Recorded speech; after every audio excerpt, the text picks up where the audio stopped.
open water race strategies, there's all kinds of strategies. You're going to have to come up with the strategy that works best for your athlete. Again, know your competitors. Sometimes that will change the strategy based on what your athlete can do. Some will go out fast and fade. Some will lay back and build into a fast pace towards the end. The one who goes the fastest consistently throughout the race has the best chance of doing well overall. Okay, let's say that one more time. The one who goes fast consistently throughout the race has the best chance of doing well overall. So you can be flashy and go out fast, but if you aren't fast overall, you're not going to do very well. You could go out slow and be really fast towards the end, but if you're not fast overall, you're not going to do very well. But if you are the fastest overall, may not be the fastest going out, may not be the fastest at finishing, but if you're fastest consistently throughout the race, you have a very good shot at doing very well. Train your athletes to never bet at all at any given time of the race, except the finish. All right, this is a key point as well. When when you're in the pool, you've probably said it. I've certainly said it. I've heard bunches of coaches say it. It's like when you get to that 15-meter mark, you put your head down, you go. And it's like you don't breathe, you just dig and dig for that wall, right? In open water swimming, you can't really do that. All right? Not at any time except at the finish. And again, everything is relative. If you bet it all too early, you're not going to have enough to finish. And trust me, after an hour of swimming, when you bet it all and you don't have anything to finish, you really don't have anything to finish, right? So you want to make sure that you are pacing yourself and you know what your limits are at that finish, but you don't bet it all at any time other than the finish. Train your athletes to swim their own race. Don't get caught up in swimming somebody else's race. If they start going off to the left and you know that you're on line, then you stay on line and let that swimmer, maybe that swimmer doesn't know what they're doing. And maybe they're going to be swimming an extra 50 meters because they went too far left. All right. If there's a pack, now here's where experience comes into play. If a swimmer goes left and you're in a pack and that pack starts to go left, the question would be, should I go left or should I stay straight?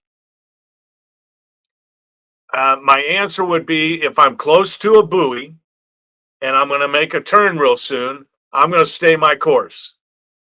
If there's a long way to the next turn, I'm probably going to go left with that group. Why? The pack will always swim faster than the single swimmer. So even if I'm going to swim a little bit extra, I'll be swimming much faster and conserving energy with the group than if I'm swimming all on my own. Now, I had mentioned Chip Peterson. And, in Montreal, he won the 10K for the first time ever. It was ever conducted by World Aquatics. And we knew the Canadian swimmer. We knew how he swam. And Chip, his coach, and myself, we sat down, we talked about it, and he said, what if I want to just go? And I said, okay, well, he's going to finish really, really strong. And he goes, yeah, but what if I'm more comfortable if I'm swimming up in the front? And I mean, not by a little bit of front, way up front. And I said, if that's your race, then that's what you got to do. Just understand that there's going to be a group behind you that's going to have more energy. So if you're comfortable, then commit to it. Don't commit to it and keep looking back. So he did that at a specific time during the race, and it threw everybody off. It was like, well, that's not the Canadian swimmer. That's somebody else. And they all thought he was going to die. And this was part of his race plan. I feel better up front, not messing around with the games that are happening behind. So he did. He went up front, and he won by a wide margin, and beat, again, the world's best, open water swimmer out there for the past 5 years. So those are all things that you need to take into consideration. All right. If another athlete can help them be a better swimmer or to a better swim, then by all means use them. So, for example, if a swimmer, you're swimming side by side, their pace is slightly better, then slip right behind them and have them pull you along. It's obviously the easier way to go. Do not let them be used by other athletes by taking your swimmer out of their race. All right. So don't get caught up in the game of, hey, they went left, they went right. Now I'm confused. I don't know what I'm doing. I'm not thinking about it. I'm getting more frustrated at what the swimmer's doing in front. You can't, your swimmer's got to be prepared to be able to say, whatever. The race is going to start at 10 a.m. and it doesn't start till 10:15. Whatever. It's supposed to be a calm water swim, but now it's choppy. Whatever. That's the mentality that swimmer's got to have. And I'll tell you what, if that swimmer can take that mentality that they learned from open water and put it into the pool, they're going to be a better pool swimmer, because they'll be so focused on just what matters, just what's important, than they ever will be, than they had before. And you know as well as I do, we all do it.